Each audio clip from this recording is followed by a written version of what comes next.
We move away from Assen in the Netherlands to Cremona in Italy. Hello everyone and welcome to the World Superbikes Superpole race. 10 laps ahead of us and taking you through the action is the World Superbikes World Feed commentary. Let's go over to him now. Hampered in Superpole by yellow flags, and then in race 1 by a 3-place penalty. Of course, he returns to his original grid position here in P8. Fell at turn 2 on lap 2, and that ended a run of 12 consecutive top 10 finishes for him. His first scoreless race of the season, but he was second fastest in free practice, so we know there is some potential there for Andrea Locatelli. Yeah, and also his fastest lap in yesterday's race, despite that crash, pretty much the same as that second group as well. So he would have had the speed to be right in the middle of that battle for 4th. He needs a clean race in the Superpole race, finishing inside the top 9. That gives you your grid position for race 2, so that's all important. Completing the 3rd row of the grid will be Ika Lecuona, and Lecuona really did provide much of the entertainment in what was otherwise a relatively pedestrian race 1. Lecuona fighting his way through on Vierke, Gardner, then Iannone in laps 10 to 13.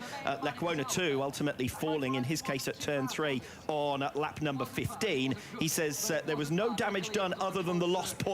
Of course, he had the opportunity there to claim 4th position, which would have been his best result of the season so far. 3 riders starting behind who all made the top 9 yesterday. Michael van der Mark had an uneventful race 1, but managed to climb into 8th position. Scott Redding, just 1 top 9 finish in the 7 races of the European season so far. He climbed as far as 10th. Axel Bassani made it up into P9 in race 1. Race of attrition in front of him. And Danilo Petrucci will be starting again from P13. Made it as far as 7th place yesterday.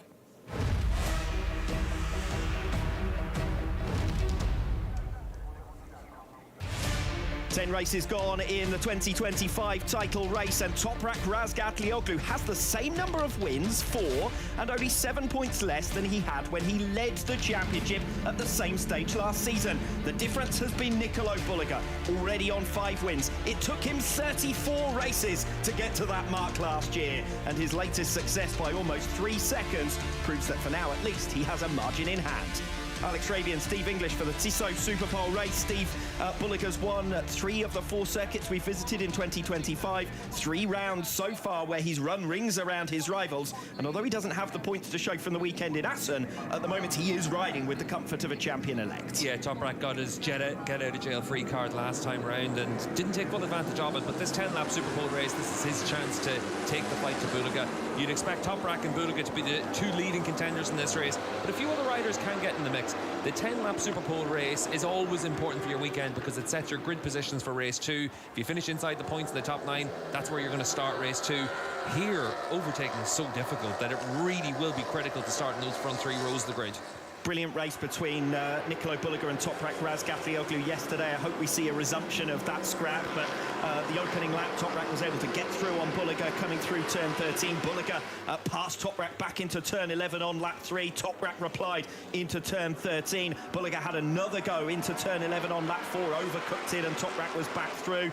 Toprak then defending successfully on the inside into turn 11 on lap 5. Finally, Bulliger got through into turn 11 on lap 6, and then was able to cover the move. He knew where it was coming from Toprak into the final bend, and that learning might make life a little bit more difficult for Toprak this time around. Yeah, I think that what we're going to see is Toprak just throwing everything he has at Bulliger, and we'll wait and see if it's going to be enough for him. We know that Bulliger and the Ducati is going to be a strong package. You can see that Sam Lowe's in the front row of the grid, Bautista with a good qualifying effort, Iannone with a really good effort to be up at the 2nd row of the grid. So it is going to be one of those factors where Toprak just needs to see if he's able to bring that fight for the full 10 laps. I'd be surprised if he can't, given what we've seen from him so far this weekend. He's got that bit more confidence, and a lot more confidence in the tyre compared to what he had in Assen. And just looking at the riders as they make their way around, it looks like everyone is out there on the Development X tyre. It looked like maybe Scott Redding might be out there on a Q tyre, so we'll wait and see if that is the case. But all the leading riders on those front 3 rows of the grid out there with the same tyres front and rear. Top four in your championship standings unchanged after race one here yesterday. Nicolo Bulliger leads the way by 26 points over Toprak Razgatlioglu. Andrea Locatelli's first non-score of the season yesterday leaves him now 54 points back from the series leader, and Alvaro Bautista just 5 points behind him in fourth position overall, with a shot at getting into the top three after this Superpole race here. Bautista starts from fourth, Bulliger from pole, and Razgatlioglu third on the grids. It's the Tissot Superpole race at the 2025 Acerbis Italian round. Poor start initially from Sam Lowe's. He's going to be picked off by Alvaro Bautista and Andrea Iannone in towards turn one. So Lowe's back down to fifth position. The pack bunching in towards turn one first time around, and they're side by side into turn two as well for fifth and sixth position. Some bumping and boring there. Andrea Locatelli pushed backwards. Iker Lecuona barging his way through. Up into sixth place, it's Remy Gardner ahead of Xavi Vierge and Michael van der Mark. Then Lecuona, as I said, finding his way through on Locatelli, who's relegated down to 10th place. It's first blood to Bulliger for now at least. Bautista trying to hang on in there with the top two from race one yesterday. Yeah, and for Bautista, important to make that start. It looked like it was in that second group. You can see Scott Redding there just dropping a spot to Bassani as well. It looked like it was in there that we saw that bit of scrapping. Yes, we're watching behind Scott Redding for Danilo Petrucci to see if he can make his way up onto the third row of the grid and into the points-paying positions from this Superpole race. But we saw yesterday how tough it was to make those overtaking manoeuvres once riders had settled into their rhythms and into their positions. So there will be a lot of riders aggressive in the early stages. Lecuona has made another place. You can see he's now up ahead of Michael van der Mark as we come onto the back straight. It's 885 metres, the run towards turn number 11, the heaviest braking zone on the circuit. Bulliger leads them on lap number one ahead of Razgatlioglu, Bautista, Iannone, Sam Lowe's, and that's Xavi Vierge coming through on Remy Gardner, and Gardner's off the circuit, and van der Mark comes around the outside to pass two in one go, and Michael van der Mark then bundling his way through into turn 13, and that will shuffle Vierge wide, having held briefly that sixth position. So it is Bulliger leading from Razgatlioglu second, but there's nothing to choose between the two of them, and the field further back starting to thin out. A bit of bumping and boring there at the end of lap number one. Big winner and all that was Petrucci, who made up 5 spots because of that fighting into the last couple of corners. Yes, it was Lecuona, of course, who got bumped out of the way by Michael van der Mark at the final turn last time around, and it's Lecuona now who's down in 11th position, which rather affects his early progress. Petrucci's at the front of this group now, into 8th place, just capitalising really on everyone pushing one another out of the way. Van der Mark now behind Petrucci. Of course, those two had a late scrap in race one yesterday afternoon.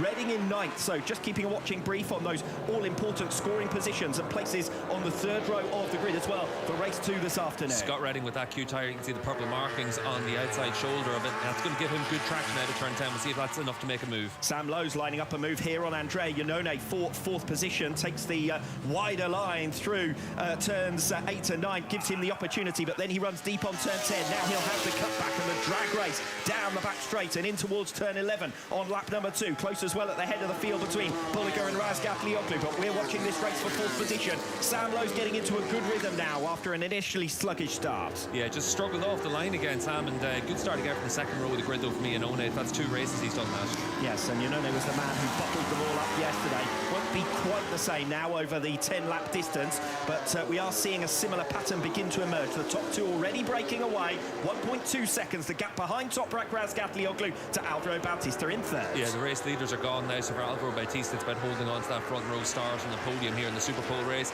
Lowe's and Xavi Vierge good in the Superpole race as well, particularly for Xavi Vierge. We've seen him give himself the chance of good results in this race in the past. He might view it there's still a chance of that top 5, maybe even fighting a little bit for the podium spot. Razgatlioglu tagged onto the back of Nicolo Bulliger as they make their way through towards the Parabolica, turn 7 on lap number 3. Close in the background of that previous shot was Sam Lowe's to the tail of Andrea Iannone, still trying to line up that move for fourth position. He had to go here a lap ago, not this time around. This is where Bulliger's really good though, through that first right-hander, the double apex left-hander, and turn 9 where we're into now. He just always seems to find that extra bike length on Toprak.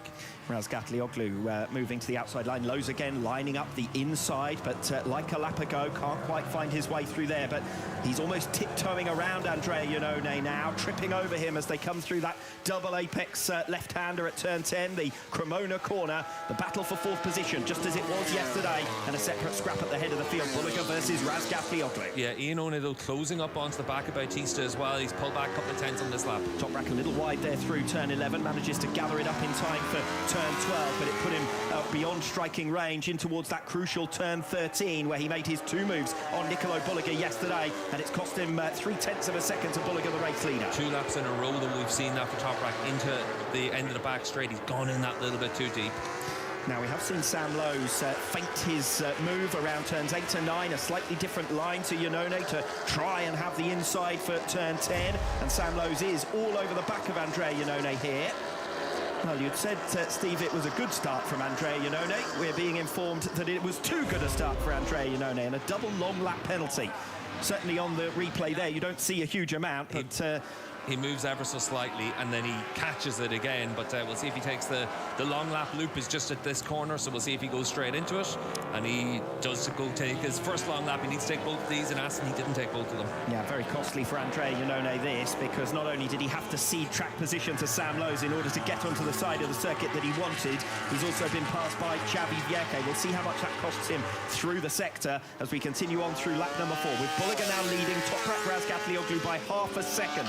2 seconds, a gap back to Bautista. Still a potential podium in this for Sam Lowes. Now that he's cleared Andrea Iannone, Xavi Vierque also up ahead of Iannone, so now into 5th position, and provisionally the 3rd row of the grid for race 2 would be Locatelli, Petrucci and Van der Mark, still holding on from Scott Redding for 9th place. Yeah, when Iannone takes his next long lap penalty, he's probably going to drop himself back down to in and around Scott Redding and Nico Lacona, so he needs to take that as quick as he can and then see if he's able to fight his way back into the top 9 spots. Only about 2.2 seconds lost by the looks of things for Andrea Iannone. A couple of tenths of a second in the previous sector, and then the 2 seconds in the next, as we see Nicolo Bulliger continuing to open up that margin over Toprak Razgatlioglu. It's now 7/10 of a second, and to all intents and purposes, barring errors now from Nicolo Bulliger, this race is run. The scrap is for 3rd position, Bautista versus Sam Lowes, and only 4/10 of a second between the 2 of them now for 3rd place. Yeah, Sam last time around 1/10 of a second faster than Bautista, made up his ground in the middle of the lap, and that was despite having to come through in Iannone.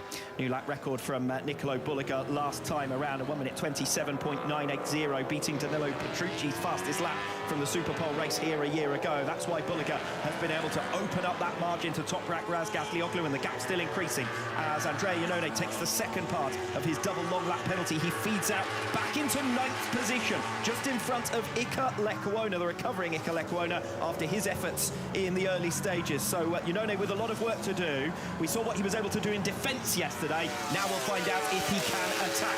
Lecuona passed Iannone, remember, yesterday for 4th position in race 1 before Lecuona then came to grief. On this occasion, he's not close enough to challenge Iannone in towards turn 11 on lap 5. Yeah, and it's good riding there from Iannone. He came out just at the right point to be able to hold on to that spot, that all-important 9th position. We know how difficult overtaking is, and Iannone's got that track position now. So this is the race for 3rd position. Only 3/10 of a second now, the gap between the 2 of them. Alvaro Bautista's dropped off into the low 1:29s. Sam Lowes still riding in the 28s.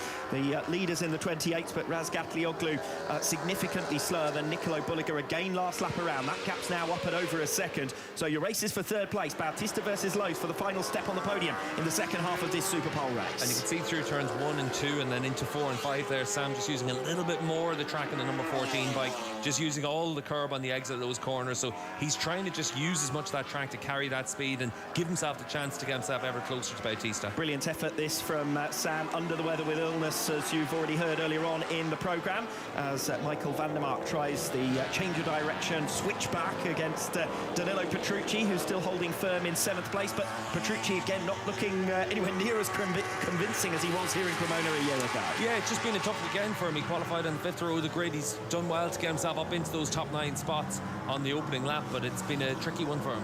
This is Jonathan Ray right the way down the order. I don't think his expectation would have been to be in the top 9, but it's been a more stable race than it was in race 1 yesterday afternoon for him. Yeah, Johnny was ahead of Tommy Aguilar and Alex Lowes at the start of this lap, so it looks like he's lost those spots, but made a good start to the race, picked up 6 or 7 places on the opening lap. And for Ray, it's about trying to just build into the rest of the season, really, and get your track time out there. Andrea Iannone has made up 1 position. You can see that yellow Go 11 bike is back in front now of Michael van der Mark. So that's 8th position position for Iannone, splitting up that Petrucci and Vandermark scrap, the same battle we saw in the lower order of the top 10 yesterday. Petrucci looks like he might well fall prey here to Andrea Iannone. The question is how quickly Iannone can get up and challenge for a place on the second row of the grid, the likes of Locatelli, Vierke. Mistake there by Iannone, though, as he was coming through the stadium section at the start of the lap. You can see there again the bike snapping underneath him as he gets on to the brakes, so he's not got that confidence that he needs, and it's a little bit similar to yesterday's race as well. Watching riders down in 13th position, of course they're outside of the points. They won't improve their grid position for race 2 later on. Meanwhile, Sam Lowe's 0.3 of a second still from Alvaro Bautista in the battle for 3rd position, and your group from 8th place down, Iannone, Vandermark, Lecuona, all separated by less than 0.2. Yeah, Sam's picked up 0.2 on this lap, and Iannone, you can see there, he's got the pressure on him now from Lecuona and Vandermark.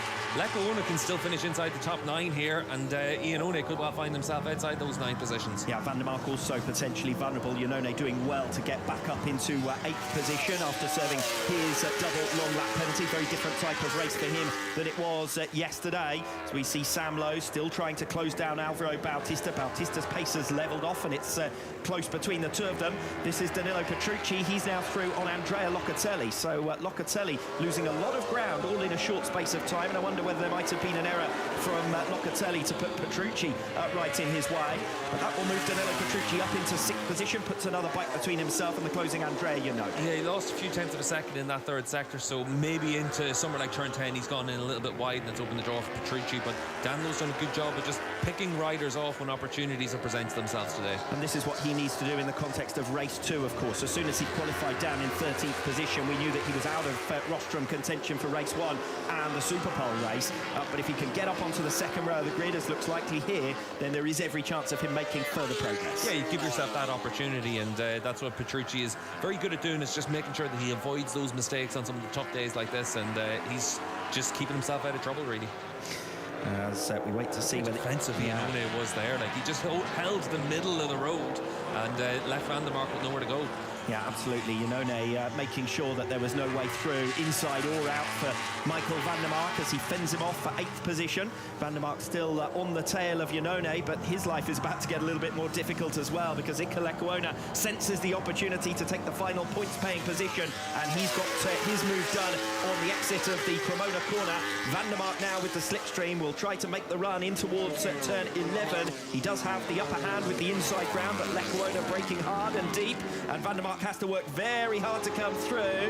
He will just gather it up to give himself the inside for turn 12, and Lecuona is not close enough to make his jab into turn 13. That was a great piece of riding from Michael Vandermark, ultimately successfully defending 9th place. It's worth a championship point and a place on the 3rd row of the grid for race 2 this afternoon. Yeah, it's worth a lot of points this afternoon if you're able to qualify in those front 3 rows of the grid. Otherwise, you might be, oh, Lecuona's down again. 2nd consecutive race for Iker Lecuona that's ended in the gravel trap. He throws his hand up in frustration, couldn't find his way through on Michael Vandermark last lap around, desperately trying to get into the points, and he's come to grief on lap number 9. Same as yesterday, he makes that move and he does a good job, but then you're trying just to press that little bit harder again, and obviously for Vandermark, whenever he's able to come back through and Lecuona, he puts that pressure back on Iker, and unfortunately for Iker, what's been a really strong weekend pace-wise, has no points to show for the first 2 races. So let's take stock with 2 laps to go. It's Nicolo Bulliga leading 1.3 seconds over Toprak Razgatlioglu. 4 seconds back is Alvaro Bautista, making no inroads really on the pace advantage held by the 2 leaders of the championship. Sam Lowe's close to him, but not quite close enough at the moment to attack for the podium. He's dropped a couple of tenths of a second last lap around. Xavi Vierke 3 seconds back from Sam Lowe's, an isolated 5th place. Petrucci though gaining. I don't think he's quite gaining fast enough to get there. Might have a go on the final lap here. Locatelli, Iannone and Vandermark would be your 3rd row of the grid as things stand. This is a race outside of the points-paying positions between Remy Gardner and Scott Redding. Meanwhile, ahead of them, Michael Vandermark, a second up the road, still 0.3 of a second away from Andrea Iannone as we come towards the final lap here in Cremona. And Nicolo Bulliga has done absolutely everything that he has needed to do in this Superpole race. Yeah, Bulliga's done a great job still lapping in those high 28s, and he was able just to keep that hammer down right from the start of this one, and great job from Bulliga to open up that 1.4 second advantage. Toprak's dug in well in this race, just like he did yesterday, but just doesn't quite have that speed on the BMW right now. Michael Vandermark 10th and a half faster than Andrea Iannone last time around, but the gap let's have a look at what Van der Mark does in the next corner, because the right-hander leading into turn 8, that's where we saw Iannone really slow in yesterday's race and also the last lap around. Yes, Van der Mark wants to line something up through turns 8 and 9 and then put himself in a position to attack into turn 10. Iannone not quite as defensive this time around at the left-hander at turn 8, and I don't think Van der Mark really is close enough to challenge here at turn 10. That should settle our positions now as Nicolo Bulliger races away up at the head of the field. Razgatlioglu and Bautista, it will be the same podium as in race 1 yesterday. Sam Lowe's now 0.8 of a second back, but this has been a great effort from him. Full credit to Sam Lowe's for battling through illness and after mechanical problems yesterday, bouncing back to P4. But the Superpole race at the 2025 Acerbis Italian round belongs to Nicolo Bulliger. It's back-to-back wins for Bulliger. 2 second places in a row for Toprak Razgatlioglu to limit the damage. And it's the same podium as race 1 yesterday, with Alvaro Bautista coming over the line in 3rd position. Sam Lowe's bouncing back. 4th place for him. Xavi Vieca, another 5th place over the line. Petrucci will complete the 2nd row of the grid for race 2. That will make him a factor in the podium scrap at this Cremona circuit that he dominated a year ago. Locatelli, Iannone and Van der Mark, the last of your points scorers. Locatelli with a sluggish final lap there, but Andrea Iannone not quite close enough in the end. A couple of tenths of a second back at the checkered flag. Just missing out on the top 9, Remy Gardner with 10th place, a second down. Scott Redding's gamble didn't quite work out. 4 tenths of a second back from Gardner. It's 11th place for him, but it was worth a go. Alex Lowe's also missing out on points in the Superpole race. That's been a real rarity in years gone by, but does demonstrate the enormity of the challenge at the moment facing Promoter in their first season back in World SBK. But what more can you say about Nicolo Bulliger? Continues his run of having led in every race so far this season, and for Bulliger it is win number 6 in this 2025 campaign. He matches the 6 wins he managed in the whole of last season. Yeah, it's a really impressive start to the season for Bulliger, and again in this race he just seemed to have that little bit more speed. Toprak didn't even put a wheel on him at any stage, and we always know how aggressive Toprak wants to be, but Bulliger just had all the answers in this one. Razgatlioglu, he'll be happy enough with finishing 2nd given the way that the season's going at this point, but he'll also know that it's another 3 points that Bulliger picks up on him. It's a reality check for Razgatlioglu. It's a reality check for Bautista as well. Big margins between your 3 leaders ultimately. If anything, you almost feel that it was a harder race for Bautista than it was to an extent yesterday. But for Toprak, we didn't get the first 6 laps that we got in race 1, and we hoped we might here. Bulliger this time was able to maintain track position throughout. He just couldn't get the bike stopped into turn 11 on those first few laps. We saw him just go in that little bit too hot each time, and then it sets you on the wrong line through 12 and 13, and maybe there's a bit of an issue there for Toprak in this race. He's suffered a little bit of rear grip at times through the course of this weekend, but maybe you make a change to try and find that little bit extra, and it doesn't quite give you that desired effect. Unfortunately, from a neutral perspective, it means the same podium as race 1 yesterday afternoon, and those will now be the grid positions for race 2 this afternoon, and you wouldn't bet against 3 identical podiums here in Cremona. The fly in the ointment, potentially Danilo Petrucci could get involved. Sam Lowe's, if he can conquer those illness issues, might be able to challenge Bautista, but I think we've got fairly entrenched pecking order, haven't we, this weekend at the Italian round? Yeah, when you look at Sam there in 4th in this race, that's probably where he had the pace to finish in yesterday's race if it wasn't for the technical problems. Xavi Vieira has done a really good job again in this one to come away with 2nd row of the grid for race 2. Good weekend for Xavi, and important for Xavi to do that as well, because his teammates crashed out of both races and he's the guy that's putting those points on the board for Honda. Yeah, costly crash for Lecuona yesterday. Big in terms of points, but this one big in terms of position, because he had the chance to be on the 3rd row of the grid for race 2 this afternoon. Probably should have been on the 3rd row of the grid for race 2 this afternoon, bearing in mind the good early progress he'd made before he got rather barged out of the way in the first couple of laps. Yeah, it's one of those situations where you can't afford it in the 10-lap Superpole race, and it's such an aggressive race anyway, but around here it was always going to be even more competitive. We saw a few overtaking moves in this race, and everyone's just struggling a little bit with the tyre once they're in the middle of these groups, and it just becomes harder and harder to attack each other. One corner leads into the next, and really the only clean overtaking place you can make is the move down into turn 11. Nicolo Bulliger enjoying himself this weekend. He dominated in Phillip Island first time out. He was beaten 3 times in Portimao, but there's no doubt that he has been the man with the advantage in 3 of the 4 rounds this season, even if he didn't take the points margin that he might have hoped last time out in Assen here in Cremona. Job well and truly done thus far, just 1 more to deliver, and it's important that Bulliger does that because he's pulled out 5 in race 1, he's pulled out 3 in the Superpole race, but the margin is still only the 29 points it was between them before going to Assen last time out. So he's only just recovered the points from those 2 retirements on Sunday 3 weeks ago. Yeah, and that's where at the end of the day both riders have 2 non-scores for the season, and the championship standings are about where they should be really. Bulliger with a pretty healthy margin at this stage. Yes, and a fair bulk of that points advantage as well goes down to Toprak Razgatlioglu failing to make those 2 podiums in race 1 and race 2 of the Dutch round last time out. Really important for him that he just limits the damage for now and hopes for better to come from BMW in the second half of this season. Yeah, Most in a couple of weeks' time is going to be a really important weekend for Toprak because it is one of his better circuits and a place where he's had a lot of success on the Yamaha and the BMW, and he'll just be hoping that that's going to be somewhere that gives him the opportunity to claw back some points on Bulliger. But the problem is, it's hard to see how Bulliger doesn't finish on the podium positions as well. He's been so strong everywhere. No, true enough. But as you say, Most coming up next. 3 of the next 5 rounds actually are ones where Toprak Razgatlioglu says they're his favourite circuits. We've got Most, we've got Donington Park, and then we've got Manicourt after the summer break in September. We've got the unknown of Balaton Park, and Razgatlioglu perfectly capable in Misano. So that mid-season run, the second third, as it were, of the campaign, might well be an opportunity for Razgatlioglu. He's doing what he can this weekend, which is just keep it as close as he can, make Bulliger work as hard as possible. Yeah, you can see here just inside the BMW group as well, Channel 2 down there in the Yamaha hat, but Sean Muir just giving the thumbs up to Toprak, and they all seem very reflective about the challenge that they're facing, really. It doesn't look like they're happy with finishing second, doesn't look like they're disappointed with finishing second. It's just the reality of the situation. See, to me, Toprak looks a little bit downcast after that result, and I think that would be understandable. He would have seen that the Superpole race was his best opportunity to get on terms with Bulliger, particularly after what he was able to do in the first 10 laps of the of race 1 yesterday afternoon. I think he'll obviously feel disappointed whether Toprak doesn't like finishing second, but the team are realistic about the challenge that they're facing, and their job is to make sure that Toprak keeps the spirits up because it's a long season here in World SBK.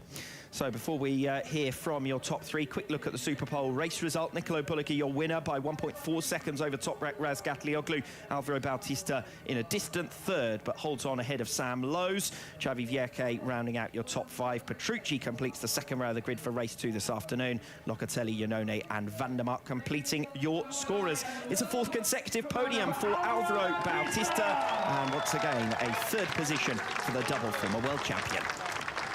Alvaro, another podium, 4 in a row here in World Superbikes for 2025. You came under a little bit of pressure from Sam at the end, but just tell us, you must be pleased with this podium again. Yeah, for sure. I'm happy to be on the podium, no, for sure. But yeah, we make a small change on the bike this morning, and I felt some improvement from yesterday race 2.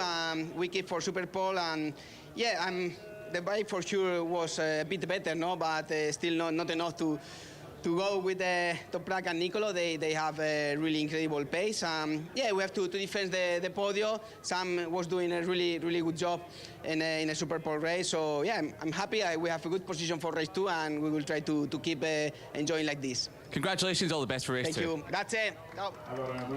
The challenge for Alvaro Bautista is that much in the same way that Toprak's realistic expectation for race 2 can only be 2nd place, Bautista's got to be targeting 3rd. He's just not close enough on pace at the moment.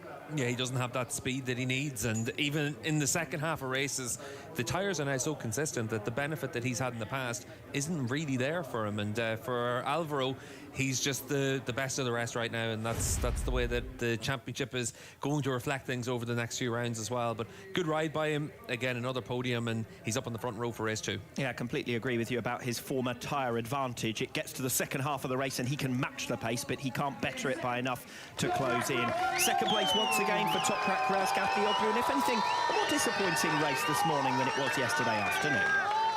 Toprak, it was another great effort. Couldn't quite put the move on Nicolo. It looked like maybe you're struggling towards turn 11. Just tell us about the race from your perspective. First, I say congratulations to Nicolo, because his pace is very strong. Also, I am trying to keep this pace. And very fast lap times also. But I am just searching the attack corners, but it's impossible because all corner races Ducati is very strong acceleration. But I'm keep fighting also the last laps, pushing so hard. Anyway, you know, I'm try again. We finished the P2. I'm happy, better than nothing. But I have still the same target. We have one more chance, the race 2. I will try to my best again. Maybe we are fighting for the win. All the best for race 2. Well done. Much. Yes, Razgatlioglu can only do what he can do, which is to keep Bulliger under pressure, push him as hard as possible, and bring home the 20 points if he can't take the 25 this afternoon. Yeah, exactly. And Toprak's right when he says how strong the Ducati is. Bulliger, Bautista, Lowe's, Petrucci, Iannone. 5 Ducatis inside those point-scoring positions for the top 9 here in the Superpole race. On the grid, we saw their raw pace in the Superpole session as well. He's trying to just fight up against them all, and it's a tough battle for Razgatlioglu. Yes, as far as he is concerned, it's Nicolo Bulliger who is very much the man to beat, and it is win number 6 for him, with which he matches the tally he managed in the whole of last season. Really quite incredible start to this 2025 campaign. It's the second win of the weekend here in Cremona for Nicolo Bulliger, and now he will be looking to make it 3 out of 3 with a hat-trick in race 2 this afternoon. Let's hear from him. Nicolo Bulliger, another fantastic performance in the Superpole race today. It was your first win in Italy yesterday. You've made it 2 from 2. Just tell us about the race and how you're feeling. I feel very good, amazing pace, qualifying lap times, so I'm really happy for my feeling with the bike. Toprak push until the last lap, so he was very, very fast, him too, so I'm happy, and thanks to my team, and I hope to continue like this. Grazie Nicolo, all the best for race 2. Ciao, grazie. Yes, for the moment, Nicolo Bulliger does have something in hand. As I said earlier on, he was able to find a few tenths of a second on the race lap record set a year ago. He's made another step forward. Think back to this venue a year ago, for example, where he was getting beaten not only by the dominant Petrucci, but Iannone, Lowe's, Bautista in race 2 as well. Nicolo Bulliger unbeaten this weekend. Hard to bet against him now for a hat-trick this afternoon. Yeah, he's shown himself to be the class of the field right now in World SBK. He's getting the most out of his package and doing a great job with it, and he's willing to have those fights with Toprak as well and get the elbows out and win the battle against Razgatlioglu and then move out to the front of the field. But I think for Bulliger, last year here at Cremona in particular, there was so much pressure on him. He needed to take advantage of Toprak not being around. And I thought it was only really when Toprak came back that we saw the progress that Bulliger has made. And he was really impressive those last 2 rounds last year. And he's just worked hard over the winter to maximise everything underneath him. It was interesting to hear his comments that he felt that yesterday was his most important win to date. And that's not just because it's here in Italy, etc., etc. It was an important win because he didn't want to suddenly succumb in the championship and lose all of the hard-earned gains from Phillip Island first time out. He was seeing that margin gradually come down with the 3 losses in Portimao, the 2 mechanical failures in Assen. It was important for him to hit straight back this weekend, and he's done exactly that. Yeah, exactly. And I think when you look to see how good of a rider and how good of a job he's doing, just comparing to his teammate, Bautista's a double world champion. He's won so many races in this class, and Bulliger's just doing a better job than him week in, week out, day in, day out. And I think that says it all about the job that Nico's doing on that Ducati.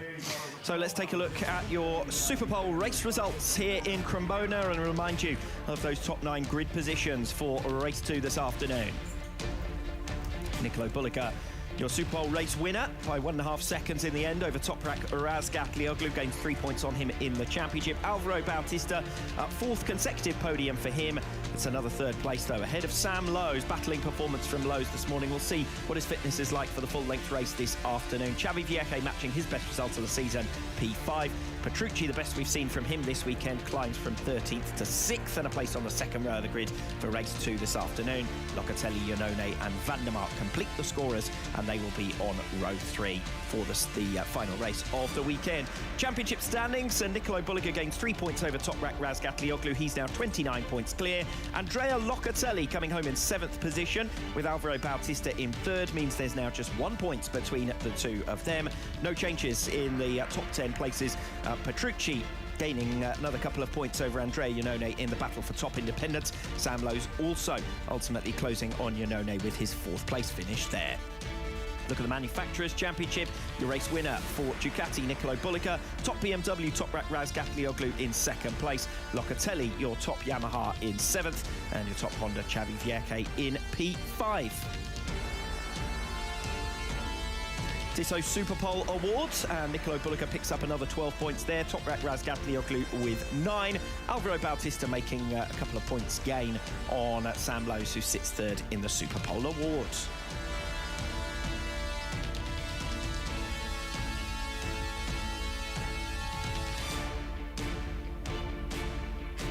Well, that's all for now. We'll be back later on this afternoon in a couple of hours' time to build up towards race 2, the climax of the weekend here at the Cremona circuits.